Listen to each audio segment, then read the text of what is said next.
ಓಂ ಗಂ ಗಣಪತಿ ನಮಃ. ಓಂ ನಮೋ ಭಗವತೆ ವಾಸುದೇವಾಯ ನಮಃ. ಓಂ ನಮಃ ಶಿವಾಯ. ಓಂ ಶ್ರೀ ಮಾತ್ರೇ ನಮಃ. ಓಂ ಸ್ವಾಮಿ ಶರಣಮಯ್ಯಪ್ಪ. ಸಮಸ್ತ ಬಾಸ್ ವಾಹಿನಿ ವೀಕ್ಷಕರಿಗೆ ನಾನು ನಿಮ್ಮ ಆಚಾರ್ಯ ಬಾಲಸುಬ್ರಹ್ಮಣ್ಯ ಮಾನವ ಅನಂತ ನಮಸ್ಕಾರಗಳು. ವೀಕ್ಷಕರೇ, ಎಲ್ಲರಿಗೂ ವಾರ ಭವಿಷ್ಯ ಕಾರ್ಯಕ್ರಮಕ್ಕೆ ಸ್ವಾಗತ ಸುಸ್ವಾಗತ. ನಾವು ಇಂದಿನಂತೆ ಈ ಪಂಚಾಂಗ ಶ್ರವಣದ ಒಂದು ಪ್ರತೀತಿ ಇಟ್ಕೊಂಡಿದ್ವಿ. ಆ ಪಂಚಾಂಗ ಶ್ರವಣದ ಬಗ್ಗೆ ಒಂದಷ್ಟು ಮಾಹಿತಿಯನ್ನು ಕೊಡ್ಲಿಕ್ಕೆ ಇಷ್ಟಪಡ್ತೀನಿ.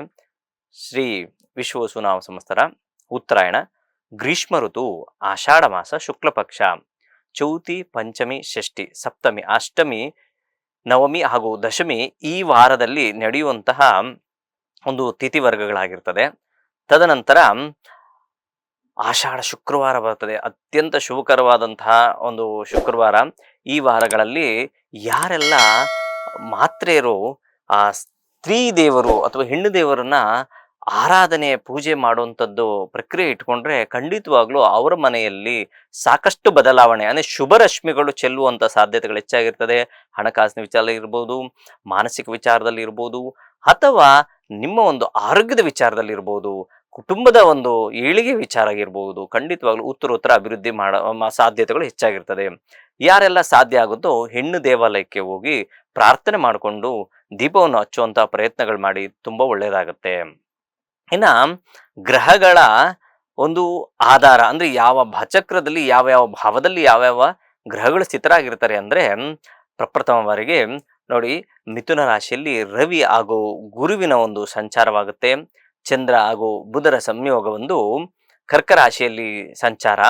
ಅದೇ ರೀತಿ ಸಿಂಹರಾಶಿಯಲ್ಲಿ ಕುಜ ಹಾಗೂ ಕೇತುವಿನ ಸಂಚಾರ. ತದನಂತರ ರಾಹು ಕುಂಭರಾಶಿಯಲ್ಲಿ ಹಾಗೂ ಮೀನರಾಶಿಯಲ್ಲಿ ಶನಿ ಮಹಾತ್ಮರು, ಮೇಷರಾಶಿಯಲ್ಲಿ ಶುಕ್ರ ಭಗವಾನರು ಸ್ಥಿತರಾಗಿರ್ತಾರೆ. ಇದು ಒಂದು ಗೋಚಾರ ಫಲವಾದ ಒಂದು ವಿಶೇಷವಾದಂತಹ ಗ್ರಹಗಳ ಮಾಹಿತಿ. ಇನ್ನ ರಾಶಿಯ ಒಂದು ಫಲವನ್ನ ಕಡೆ ನೋಡೋಣ.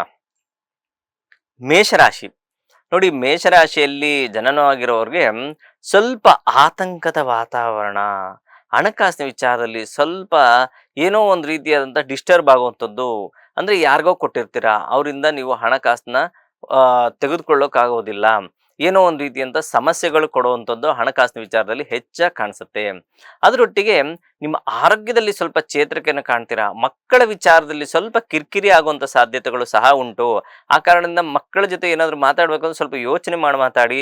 ಖಂಡಿತ ಅವರು ರಿವರ್ಸ್ ಆಗೋದು ಜಾಸ್ತಿ. ಅಂದ್ರೆ ಹೆಚ್ಚಾಗಿ ಅವರ ಬಗ್ಗೆ ಏನಾದರೂ ಮಾತಾಡಿದ್ರೆ, ಒಂದು ನೆಗೆಟಿವ್ ಥಿಂಗ್ಸ್ ಏನಾದರೂ ಮಾತಾಡಿದ್ದೆ ಆದ್ರೆ ಖಂಡಿತವಾಗ್ಲೂ ಅವರು ಒಂದು ರೀತಿಯಾದಂಥ ಕೋಪಸ್ಥರಾಗುವಂಥ ಸಾಧ್ಯತೆಗಳು ಹೆಚ್ಚಾಗಿರುತ್ತೆ. ಇದ್ರ ಬಗ್ಗೆ ಗಮನ ಹರಿಸಬೇಕು. ಇನ್ನ ನೀವು ಮಾಡುವಂತ ವೃತ್ತಿ, ಪ್ರವೃತ್ತಿ ಅಥವಾ ಸ್ವಂತ ವೃತ್ತಿ, ಸೇವಾ ವೃತ್ತಿ ಅಂತ ಯಾವ ರೀತಿ ವೃತ್ತಿಯಲ್ಲಿ ಇರ್ತೀರೋ ಆ ವೃತ್ತಿಯಲ್ಲಿ ಸ್ವಲ್ಪ ಮಟ್ಟಿಗೆ ಏಳಿಗೆ ಯಶಸ್ಸನ್ನು ಕಾಣುವಂತ ಸಾಧ್ಯತೆಗಳು ಮಧ್ಯಾರ್ಧದ ನಂತರ, ಅಂದ್ರೆ ಸರಿಸುಮಾರು ಬುಧವಾರದ ಗುರುವಾರದ ನಂತರ ಸ್ವಲ್ಪ ಏಳಿಗೆಯನ್ನು ಕಾಣುವಂತ ಸಾಧ್ಯತೆ ಇರ್ತದೆ. ಈ ರೀತಿ ಇದ್ದಾಗ ನಾವು ಗೊಂದಲದ ವಾತಾವರಣ ಅಂತ ಹೇಳ್ತೀವಿ. ಸರಿ, ಪರಿಹಾರ ರೂಪಕವಾಗಿ ಏನನ್ನ ಮಾಡಬೇಕು ಅಂದ್ರೆ ಮಹಾಲಕ್ಷ್ಮಿಯ ಒಂದು ಸ್ಮರಣೆ ಮಾಡ್ತಾ ಬನ್ನಿ. ಖಂಡಿತ ಉತ್ತರೋತ್ತರ ಅಭಿವೃದ್ಧಿಯನ್ನು ನೀವು ಕಾಣಬಹುದು. ಇನ್ನ ಸೋಮವಾರ ಹಾಗೂ ಶನಿವಾರ ಶುಭವಾರಗಳಾಗಿರ್ತವೆ. ಮುಂದಿನ ರಾಶಿ ವೃಷಭ ರಾಶಿ. ನೋಡಿ, ವೃಷಭ ರಾಶಿಯಲ್ಲಿ ಜನನವಾಗಿರೋರಿಗೆ ಉತ್ತರೋತ್ತರ ಅಭಿವೃದ್ಧಿಯನ್ನು ಕಾಣುವಂಥದ್ದು, ಹಣಕಾಸಿನ ವಿಚಾರದಲ್ಲಿ ಸುಧಾರಣೆ ಕಾಣುವಂಥದ್ದು, ಅನಿರೀಕ್ಷಿತವಾಗಿ ಹಣಕಾಸು ನಿಮ್ಮ ಕೈ ಸೇರುವಂಥದ್ದು. ಯಾರೋ ಕೊಡ್ಬೇಕಾಗಿತ್ತು ತಂದು ಕೊಟ್ರು, ಅಥವಾ ನೀವು ಯಾರಿಗೋ ಸಾಲ ತೀರಿಸಬೇಕಾಗಿತ್ತು, ಅದು ಸಹ ತೀರಿಸುವಂತ ಸಾಧ್ಯತೆಗಳು ಹೆಚ್ಚಾಗಿರ್ತದೆ. ಜೊತೆಗೆ ಭೂಮಿಯ ವಿಚಾರದ ಬಗ್ಗೆ ಚಿಂತನೆ ಮಾಡುವಂಥದ್ದು, ಮನೆ ಕಟ್ಟುವಂತ ವಿಚಾರದಲ್ಲಿ ಚಿಂತನೆ ಮಾಡುವಂಥದ್ದು, ಅದ್ಭುತವಾದಂತಹ ಫಲವನ್ನು ಕೊಡುವಂತ ಸಾಧ್ಯತೆಗಳು ಸಹ ಉಂಟು. ಆದರೆ ಒಂದು ವಿಚಾರವನ್ನ ಗಮನ ಹರಿಸಬೇಕು. ಮಾತಿನ ವಿಚಾರದಲ್ಲಿ ಕುಟುಂಬದಲ್ಲಿ ಯಾರತ್ರ ಅದ್ರ ಮಾತಾಡ್ಬೇಕಾದ್ರೆ ಸ್ವಲ್ಪ ಯೋಚಿಸಿ ಮಾತನಾಡಿ. ಅದರಲ್ಲೂ ಪ್ರಮುಖವಾಗಿ ದ್ವಿತೀಯ ಸ್ಥಾನದಲ್ಲಿ ರವಿಯ ಸಂಚಾರ ಮಾಡಬೇಕಾದ್ರೆ, ಗುರುವಿನ ಸಂಚಾರ ಮಾಡಬೇಕಾದ್ರೆ, ಗುರುಗಳ ಜೊತೆ ಆಗಿರ್ಬೋದು ಅಥವಾ ಹಿರಿಯರ ಜೊತೆ ಮಾತಾಡ್ಬೇಕಾದ್ರೆ ಸ್ವಲ್ಪ ಯೋಚಿಸಿ ಮಾತನಾಡಿದ್ರೆ ತುಂಬಾ ಒಳ್ಳೆಯದು. ನೀವು ಏನ್ ಪರಿಹಾರ ರೂಪಕವಾಗಿ ಅಂದ್ರೆ ವಾಗ್ದೇವಿ ಶಾರದಾಂಬೆಯ ಒಂದು ದೇವಾಲಯಕ್ಕೆ ಹೋಗೋದು, ಅಥವಾ ಸರಸ್ವತಿ ನಮಸ್ತು ಬೆಂಬರದೇ ಕಾಮರೂಪಿಣಿ ವಿದ್ಯಾರಂಭಂ ಕರಿಷ್ಯಾಮಿ ಸಿದ್ಧಿರ್ಭೂತು ಮೇ ಸದಾ, ಅಥವಾ ಶ್ರೀ ಸರಸ್ವತ್ಯೈ ನಮಃ ಅನ್ನೋ ಒಂದು ಮಂತ್ರವನ್ನಾಗಿರ್ಬೋದು ಪಠನೆ ಮಾಡಿದ್ದೆ ಆದ್ರೆ ಖಂಡಿತ ನಿಮ್ಮ ಎಲ್ಲ ಕಷ್ಟ ಕಾರ್ಪಣ್ಯಗಳು ದೂರವಾಗುತ್ತೆ. ನಿಮಗೆ ಶನಿವಾರ, ಮಂಗಳವಾರ ಹಾಗೂ ಗುರುವಾರ ಶುಭವಾರಗಳಾಗಿರ್ತವೆ. ಮುಂದಿನ ರಾಶಿ ಮಿಥುನ ರಾಶಿ. ನೋಡಿ, ಮಿಥುನ ರಾಶಿಯಲ್ಲಿ ಜನನವಾಗಿರೋರಿಗೆ ಹಣಕಾಸಿನ ವಿಚಾರದಲ್ಲಿ ಸ್ವಲ್ಪ ಯೋಚಿಸಿ ವ್ಯವಹರಿಸಬೇಕು. ಚೀಟಿ, ಶ್ಯೂರಿಟಿ, ಚೆಕ್ ವ್ಯವಹಾರ ಆಗಿರ್ಬೋದು, ಅಥವಾ ಯಾರಿಗಾದ್ರೂ ಕೊಟ್ಟು ತೆಗೆದುಕೊಳ್ಳುವಂಥದ್ದು ವ್ಯವಹಾರಗಳಾಗಿರ್ಬೋದು. ನೋಡಿ, ಯಾವುದೇ ಜನ್ಮಜಾತಕದಲ್ಲಾಗಿರ್ಬೋದು, ಅಥವಾ ಯಾವ ಒಂದು ಗೋಚಾರ ಫಲದಲ್ಲಾಗಿರ್ಬೋದು, ರವಿಯೊಟ್ಟಿಗೆ ಗುರುವು ಸಂಚಾರ ಮಾಡ್ತಾ ಇದ್ರೆ, ಅಥವಾ ಗುರುವಿನೊಟ್ಟಿಗೆ ರವಿಯು ಸಂಚಾರ, ಅಥವಾ ಗುರುವಿನ ದೃಷ್ಟಿಯು ರವಿ ಮೇಲೆ ಬಿದ್ದಿದ್ರೂ ಸಹ ವ್ಯವಹಾರಗಳಲ್ಲಿ ಪ್ರಮುಖವಾಗಿ ಪಾರ್ಟ್ನರ್ಶಿಪ್ ಅಲ್ಲಾಗಿರ್ಬೋದು, ಅಥವಾ ಹಣಕಾಸಿನ ವಿಚಾರದಲ್ಲಾಗಿರ್ಬೋದು ಸ್ವಲ್ಪ ಗೊಂದಲವನ್ನು ಆಗುವಂಥ ಸಾಧ್ಯತೆಗಳು, ಸರ್ಕಾರಿ ವೃತ್ತಿಯಲ್ಲಿರೋರಿಗೆ ಸ್ವಲ್ಪ ಏರಿಳಿತದ ವಾತಾವರಣವನ್ನು ಸಹ ಕಾಣುವಂಥ ಸಾಧ್ಯತೆ ಇರ್ತದೆ. ಇದನ್ನು ಹೊರತುಪಡಿಸಿದ್ರೆ ಕೌಟುಂಬಿಕ ವಿಚಾರ ಆಗಿರ್ಬೋದು, ಮಾನಸಿಕ ವಿಚಾರ ಆಗಿರ್ಬೋದು, ಸ್ವಲ್ಪ ಮಟ್ಟಿಗೆ ಆರಾಮಾಗಿ ಜೀವನವನ್ನು ಸಾಗಿಸ್ತೀರಾ. ಸರಿ, ಈ ಹಣಕಾಸಿನ ವಿಚಾರಕ್ಕಾಗಲಿ ಅಥವಾ ಬೇರೆ ಏನಾದರೂ ಸಮಸ್ಯೆಗಾಗಿ ಯಾವ ರೀತಿಯಾದಂತಹ ಪರಿಹಾರ ಮಾಡಬೇಕು ಅಂದರೆ, ಹೆಣ್ಣು ದೇವರ ಮೊರೆಯನ್ನು ಹೋದರೆ ಖಂಡಿತ ಒಳ್ಳೆಯದಾಗುತ್ತೆ. ಉತ್ತರೋತ್ತರ ಅಭಿವೃದ್ಧಿನೂ ಕಾಣಿಸ್ತೀರಾ. ಹಣಕಾಸಿನ ವಿಚಾರದಲ್ಲಿ ಸುಧಾರಣೆಯನ್ನು ಸಹ ಕಾಣುವಂಥ ಸಾಧ್ಯತೆ ಇರ್ತದೆ. ಜೊತೆಗೆ ಮಂಗಳವಾರ ಹಾಗೂ ಬುಧವಾರ ಶುಭವಾರಗಳಾಗಿರ್ತವೆ. ಮುಂದಿನ ರಾಶಿ ಕರ್ಕಾಟಕ ರಾಶಿ. ನೋಡಿ, ಕರ್ಕ ರಾಶಿಯಲ್ಲಿ ಜನನವಾಗಿರೋ ರಾಶ್ಯಾಧಿಪತಿ ರಾಶಿಯಲ್ಲೇ ಸ್ಥಿತನಾಗಿದ್ದಾನೆ. ಆದರೆ ಒಂದು ವಿಶೇಷ ಅಂದರೆ ಬುಧನ ಸಂಯೋಗ. ಈ ವಾರದಲ್ಲಿ ಯಾವಾಗ ಬುಧನ ಸಂಯೋಗವನ್ನು ಪಡೆದಿರುತ್ತಾನೋ ಆಗ ಸ್ವಲ್ಪ ಮಟ್ಟಿಗೆ ಮಾನಸಿಕ ಚಂಚಲತೆ ಹೆಚ್ಚಾಗುವಂಥದ್ದು, ಹೆಚ್ಚಾಗುವಂಥ ಸಾಧ್ಯತೆ ಇರ್ತದೆ. ನ್ಯೂರಲಾಜಿಕಲ್ ಪ್ರಾಬ್ಲಮ್, ಹಣಕಾಸಿನ ವಿಚಾರದಲ್ಲಿ ಸುಧಾರಣೆ ಕಾಣ್ತೀರಾ, ಮಾನಸಿಕ ವಿಚಾರದಲ್ಲಿ ಸ್ವಲ್ಪ ಏರಿಳಿತವನ್ನು ಕಾಣ್ತೀರಾ, ಕೌಟುಂಬಿಕ ವಿಚಾರದಲ್ಲಿ ಸ್ವಲ್ಪ ಸುಧಾರಣೆ ಕಾಣ್ತೀರಾ, ನರಗಳ ವಿಚಾರ ನ್ಯೂರಲಾಜಿಕಲ್ ಪ್ರಾಬ್ಲಮ್ ಸ್ವಲ್ಪ ಆಗುವಂಥ ಸಾಧ್ಯತೆ ಇರ್ತದೆ. ಆ ಕಾರಣದಿಂದ ತುಂಬ ಟೆನ್ಷನ್ ತಗೊಳಕ್ ಹೋಗಬಾರ್ದು. ಸಮಾಧಾನದಿಂದ ಜೀವನವನ್ನು ಸಾಗಿಸಿದ್ರೆ ತುಂಬ ಉತ್ತರೋತ್ತರ ಬರುತ್ತೆ. ಅದು ಸ್ವಲ್ಪ ದಿವಸನೇ, ತಿರ್ಗ ನಂತರ ಆಶ್ಲೇಷ ನಕ್ಷತ್ರದಿಂದ ಮಕಾ ನಕ್ಷತ್ರಕ್ಕೆ ಚಂದ್ರ ಸಂಚಾರ ಮಾಡಿದ ತಕ್ಷಣ ಸ್ವಲ್ಪ ಸಮಾಧಾನವನ್ನು ಕಾಣ್ತೀರಾ. ಉತ್ತರೋತ್ತರ ಅಭಿವೃದ್ಧಿನೂ ಸಹ ಕಾಣುವಂಥ ಸಾಧ್ಯತೆಗಳು ಹೆಚ್ಚಾಗಿರ್ತದೆ. ಸರಿ, ಈ ರೀತಿ ಮಾನಸಿಕವಾಗಿ ಉತ್ತೇಜನವನ್ನು ಕೊಟ್ಟು ಮನಸ್ಸು ಸ್ಟೇಬಲ್ ಆಗಿ ನಿಂತ್ಕೋಬೇಕು ಅಂದರೆ ಏನು ಮಾಡಬೇಕು? ಮನೋಕಾರಕನಾದಂತಹ ಚಂದ್ರನಿಗೆ, ಚಂದ್ರಶೇಖರನಿಗೆ ಒಂದು ಸ್ಮರಣೆ ಮಾಡ್ತಾ ಬನ್ನಿ. ಓಂ ನಮಃ ಶಿವಾಯ ಅನ್ನೋ ಮಂತ್ರವನ್ನು ಪ್ರತಿನಿತ್ಯ 108 ಬಾರಿ ಸ್ಮರಣೆ ಮಾಡಿದ್ದೆ ಆದರೆ ಖಂಡಿತ ಎಲ್ಲ ರೀತಿಯಲ್ಲೂ ಅಭಿವೃದ್ಧಿಯನ್ನು ನೀವು ಕಾಣ್ಬೋದು. ಸೋಮವಾರ ಹಾಗೂ ಗುರುವಾರ ಶುಭವಾರಗಳಾಗಿರ್ತವೆ.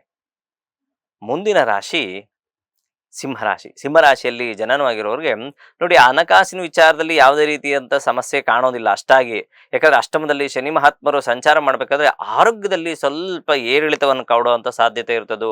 ಜೊತೆಗೆ ಯಾರಿಗೆಲ್ಲ ಈ ಸ್ವಲ್ಪ ಕೊಲೆಸ್ಟ್ರಾಲ್ ಜಾಸ್ತಿ ಇರುವಂಥದ್ದು ಅಥವಾ BP ಶುಗರ್ ಇರುವಂಥವ್ರು ಇರೋ ಸ್ವಲ್ಪ ಆರೋಗ್ಯಕ್ಕೆ ಗಮನ ಹರಿಸಿದ್ರೆ ತುಂಬ ಒಳ್ಳೆಯದು. ಅಡಿಕ್ಷನ್ ಇದ್ದರೆ ಸ್ವಲ್ಪ ಎಲ್ಲ ಅಡಿಕ್ಷನ್ನ ದೂರ ಮಾಡಿಕೊಂಡ್ರೆ ತುಂಬ ಒಳ್ಳೆಯದು. ಇನ್ನು ಕುಟುಂಬ ವರ್ಗದಲ್ಲೂ ಸಹ ಅದ್ಭುತವಾದಂತಹ ಫಲವನ್ನು ಕಾಣ್ತೀರಾ. ಮಾನಸಿಕ ವಿಚಾರದಲ್ಲಿ ಸುಧಾರಣೆಯನ್ನು ಕಾಣುವಂಥ ಸಾಧ್ಯತೆಗಳು ಹೆಚ್ಚಾಗಿರ್ತದೆ ಈ ವಾರ. ಈ ಒಂದು ಆರೋಗ್ಯದ ವಿಚಾರಕ್ಕೆ ಧನ್ವಂತರಿ ಒಂದು ಸ್ಮರಣೆ ಮಾಡ್ತಾ ಬನ್ನಿ, ಸೂರ್ಯನಾರಾಯಣನ ಒಂದು ಸ್ಮರಣೆ ಮಾಡಿ ಅತ್ಯಂತ ಶುಭಫಲಗಳನ್ನು ಕಾಣ್ತೀರಾ. ನೀವು ಭಾನುವಾರ, ಗುರುವಾರ ಹಾಗೂ ಸೋಮವಾರ ಶುಭವಾರಗಳಾಗಿರ್ತವೆ. ಮುಂದಿನ ರಾಶಿ ಕನ್ಯಾ ರಾಶಿ. ನೋಡಿ, ಕನ್ಯಾ ರಾಶಿಯಲ್ಲಿ ಜನನವಾಗಿರೋ ರಾಶ್ಯಾಧಿಪತಿಯನ್ನು ಲಾಭ ಸ್ಥಾನದಲ್ಲಿ ಸ್ಥಿತನಾಗಿದ್ದಾನೆ.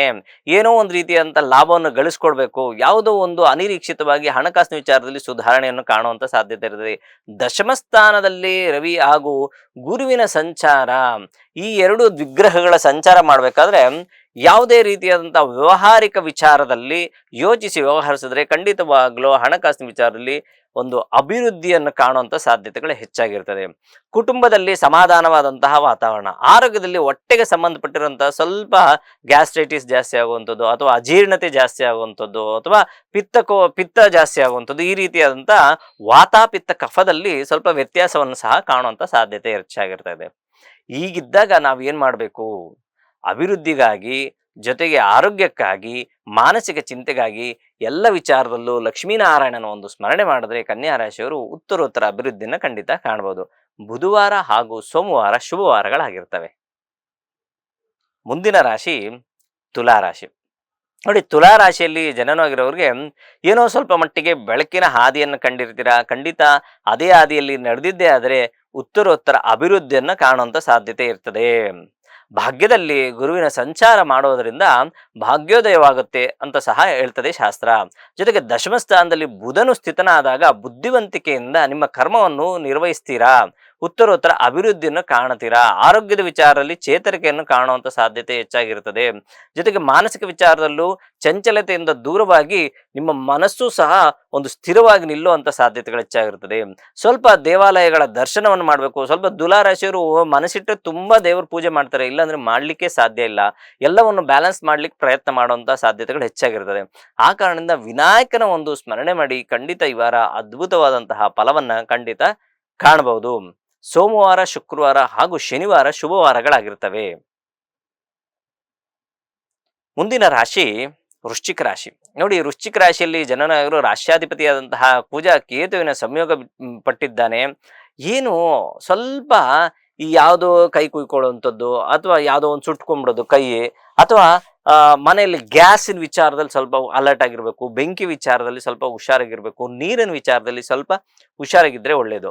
ಇದನ್ನು ಹೊರತುಪಡಿಸಿದ್ರೆ ಮಿಕ್ಕೆಲ್ಲ ವಿಚಾರದಲ್ಲೂ, ಹಣಕಾಸಿನ ವಿಚಾರದಲ್ಲಿ ಇರ್ಬೋದು, ಆರೋಗ್ಯದ ವಿಚಾರದಲ್ಲಿ ಇರ್ಬೋದು, ಮಾನಸಿಕ ವಿಚಾರದಲ್ಲಿ ಆಗಿರ್ಬೋದು, ಕೌಟುಂಬಿಕ ವಿಚಾರದಲ್ಲಿ, ಮಕ್ಕಳ ವಿಚಾರದಲ್ಲಿ ಉತ್ತರೋತ್ತರ ಅಭಿವೃದ್ಧಿಯನ್ನು ಕಾಣ್ತೀರಾ. ಅನಿರೀಕ್ಷಿತವಾಗಿ ಆಕಸ್ಮಿಕವಾಗಿ ಯಾವುದಾದ್ರೂ ಅವಘಡಗಳನ್ನ ದೂರ ಮಾಡಬೇಕು ಅಂದ್ರೆ ಕಾಲಭೈರವನ ಒಂದು ಸ್ಮರಣೆ ಮಾಡಿ, ಖಂಡಿತ ಒಳ್ಳೆಯದಾಗತ್ತೆ.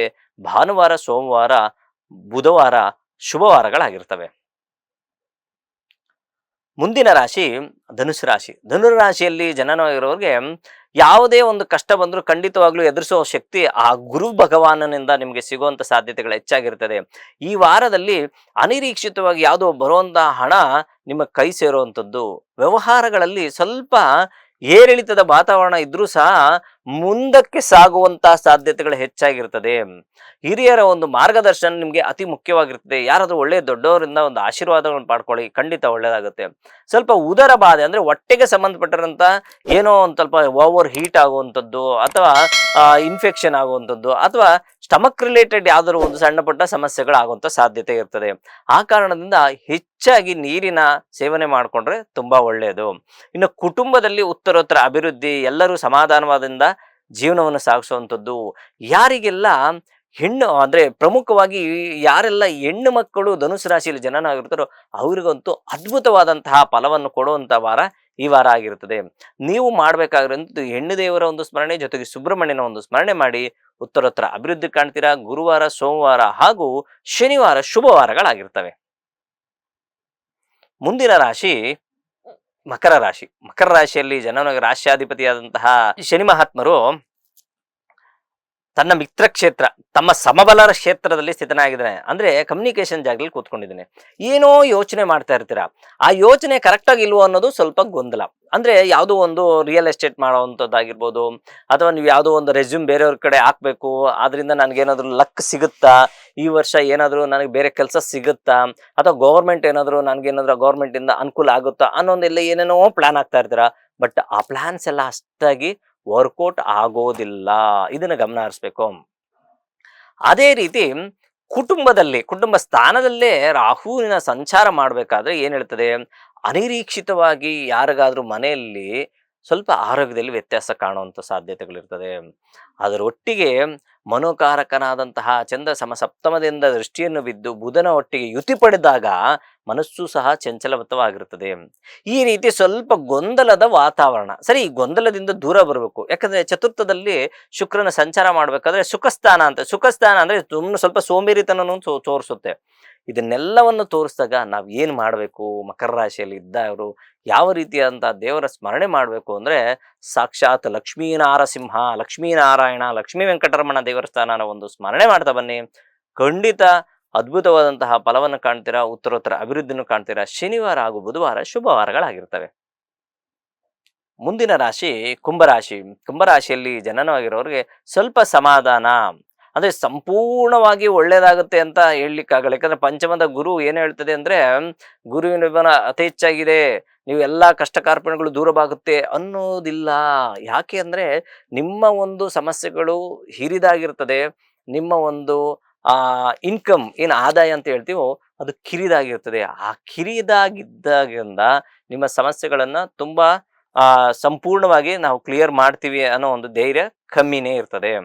ಸರಿ, ಸಮಸ್ಯೆಗಳೊಂದು ಯಾವ ರೀತಿಯಾದಂತಹ ಸಮಸ್ಯೆ? ಪ್ರಮುಖವಾಗಿ ಹಣಕಾಸಿನ ವಿಚಾರದಲ್ಲಿ ಸಮಸ್ಯೆ, ಕೌಟುಂಬಿಕ ಪತಿಪತ್ನಿಯಲ್ಲಿ ಸಹ ಸ್ವಲ್ಪ ಏರಿಳಿತದ ವಾತಾವರಣ, ಮಾನಸಿಕವಾಗಿ ಸ್ವಲ್ಪ ಚಂಚಲತೆಯನ್ನು ಹೆಚ್ಚಾಗುವಂಥದ್ದು. ಕಳೆದ ವಾರದಿಂದನೂ ಅದೇ ರೀತಿ ನಿಮ್ಮ ಮನಸ್ಸು ಚಂಚಲವಾಗಿರುತ್ತದೆ. ಯಾಕಂದ್ರೆ ಷಷ್ಠ ಸ್ಥಾನದಲ್ಲಿ ಚಂದ್ರ ಸಂಚಾರ ಇದೇನು ಹೇಳ್ತದೆ, ಷಷ್ಠ ಅಂದ್ರೆ ತ್ರಿಕಾ ಸ್ಥಾನದಲ್ಲಿ ಒಂದು ಸ್ಥಾನ. ಆ ಕಾರಣದಿಂದ ಮನಸ್ಸು ಸಹ ಚಂಚಲತೆಯನ್ನು ಸೂಚಿಸುವಂಥದ್ದು. ಇನ್ನ ಊಟ ಉಪಚಾರಗಳ ಒಳ್ಳೆ ಮೃಷ್ಟಾನ್ನ ಭೋಜನ ಸೇವನೆ ಮಾಡುವಂಥದ್ದು, ಲಘು ದೂರ ಪ್ರಯಾಣ, ಸ್ನೇಹಿತರ ಒಂದು ಭೇಟಿ ಮಾಡುವಂಥದ್ದು, ಒಂದು ರೀತಿಯಾದಂಥ ಐಷಾರಾಮಿ ಜೀವನಕ್ಕೆ ಟ್ರೈ ಮಾಡ್ತಾ ಇರ್ತಾರೆ, ಅದು ಸಹ ಸ್ವಲ್ಪ ಕಷ್ಟವಾಗುವಂಥ ಸಾಧ್ಯತೆ ಇರ್ತದೆ.